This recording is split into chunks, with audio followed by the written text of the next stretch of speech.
Good afternoon. We'll be interviewing Mr. Nelson, who is a father of 6 children and a proud husband. He was born and raised in California, has been teaching for 20 years, has been teaching here at HCA for 9 years.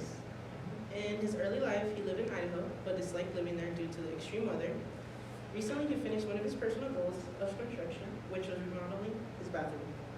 His greatest achievement is the fact that I'm still alive, and his great achievement, but most importantly, is mi familia es importante. All right. To start, what is democracy to you, Mr. Nelson? Democracy is when we, the people, get to participate in government. Democracy, I think, is a great system as long as you have just people. What advice would you give to teenagers about our government system? Don't hate the president just because your parents do. If you hate the president, make sure you have a legitimate reason. Yeah. And I know when I watch CNN, I often hear CNN bash President Trump about immigration and how families are being separated. Well, the fact is, he didn't actually start that. That was started several presidents ago, and that's the system he inherited. I mean, is our president a perfect president? Heck no, and I can't stand our president, and I don't want him as a president. But if you're gonna dislike a president, make sure you know why.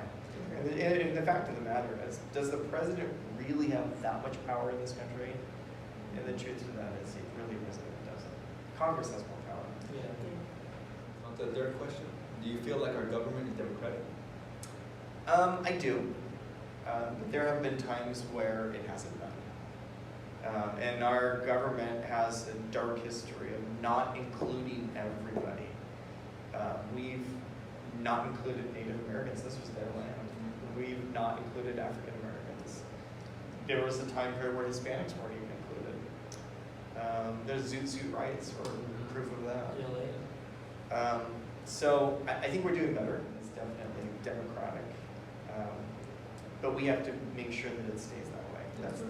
That's our nation's use. That's our job, to make sure we stay on track. Were there any differences between democracy back then and now? Compared to today. Back when I was a kid, democracy did not include everybody. The civil rights movement was still going. Even when I think right when I was born, it was still going. So there was a lot of people that still weren't treated well. As a young boy, women were not being paid equally as men. And for some reason, some businesses felt that men should get paid more, when in some cases, women do a better job. We're doing better as a nation to get it right, and we're still growing, we're still learning. I think we just need to keep progressing forward. And hopefully we can get every American to buy in the idea that democracy works, but everybody has to make an effort. Do you believe that there's any room for improvement about today's democracy? Oh yeah. One, we got to make sure we don't let big business run our government. Big business throws a lot of money towards politicians. It's called lobbying. It's legal. I really think we need an impartial government system where big business has no impact. At the same time, though, you don't want big business to go out of business because that's the bulk of our economy. But they should not be running our government. So lobbying, I think, needs to be outlawed, but it's legal.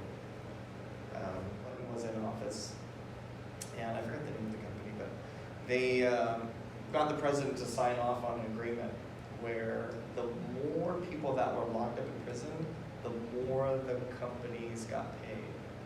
As a result, tons of African Americans were getting locked up like crazy. And the businesses were getting fat rich. And there was a lot of people that were getting locked up that were innocent of their crimes. But they were motivated by money. And Clinton later came out and said, we were wrong. And he did take the blame for it. We made a mistake. Although I think, in part, the companies pulled the wool over his eyes, so to speak. And companies will do that with any president, I think, as long as they're motivated by money. Yeah. So presidents need to be really wary of what do companies want. But at the same time, we want to make sure the companies thrive, because that's our livelihood. Do you think it's necessary for teenagers to acknowledge government issues? Oh yeah, because literally, you are the future. If our nation's youth aren't educated and aware of the problems that we have, how are they going to be addressed? And if a kid goes in with the idea that I hate Trump, but why? I don't know, I just hate him. That's not good. Our youth needs to know what the issues really are and what are some viable options. And then look at those options and pick the best one and encourage government to pick the best one if they're not directly in government. Which political issue at the moment is most important to you? That's a tough one. Reparations for African Americans. That one's a tough one, only because that problem was supposed to have been solved once the Civil War ended. African Americans were supposed to get a certain amount of acreage of land and a donkey for farming. That whole program was not enforced like it should have been. And then when President Grant left office, the next President Hayes came in. He was a Democrat and really had no intentions of African Americans being paid what was owed to them. So now, fast forward 150 odd years later, the issue has come up again.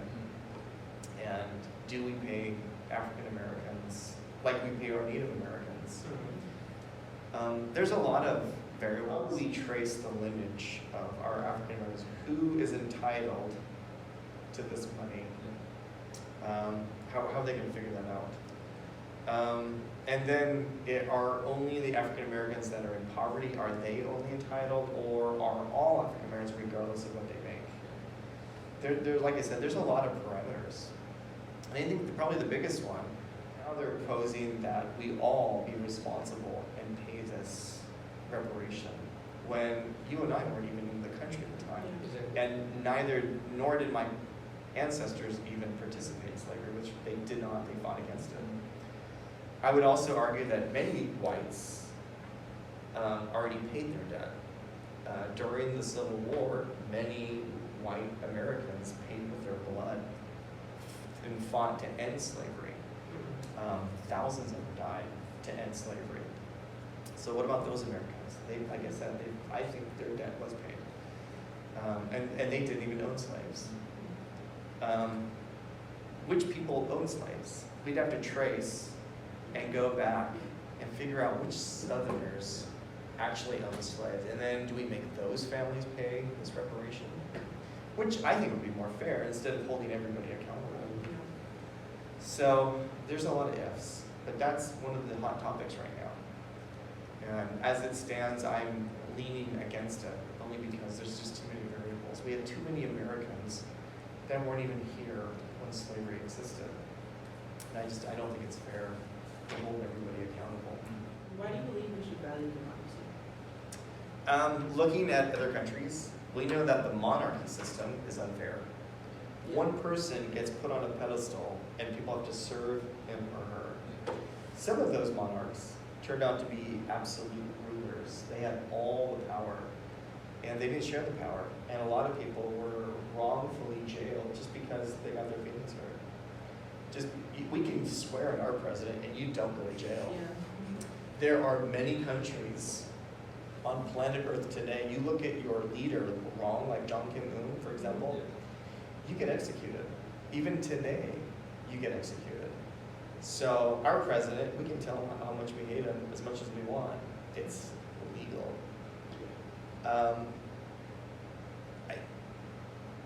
I think there is value to democracy.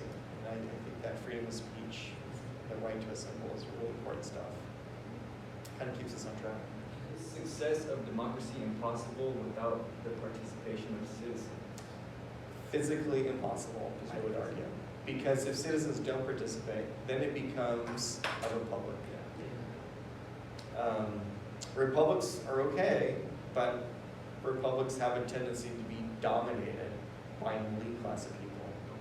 So democracy, it needs to really be a mixture of democracy and a republic. The Democratic impact influenced by the level of education? The smarter you are, I think we make better decisions. The more well-rounded you are, we make better decisions. If you don't have any experiences and yet you have an issue that's coming up, it can be a tough decision. Anything else? That's pretty much it. That was it? That'll be it for our interview with Mr. Nelson. Oh, by the way, in this country, really a lot of our success is based on our inventions and our ingenuity. So in level of education, with reference to democracy, the more we know, better decisions we can make. So Thank you, Mr. Nelson. Thank you so much. You're We choose welcome. Mr. Nelson because he had prior knowledge of American government. And also, Mr. Nelson is he's a very honest person, and he can articulate things very well, very clearly. And also because he knows the two parts of the story and he's not very biased about each part.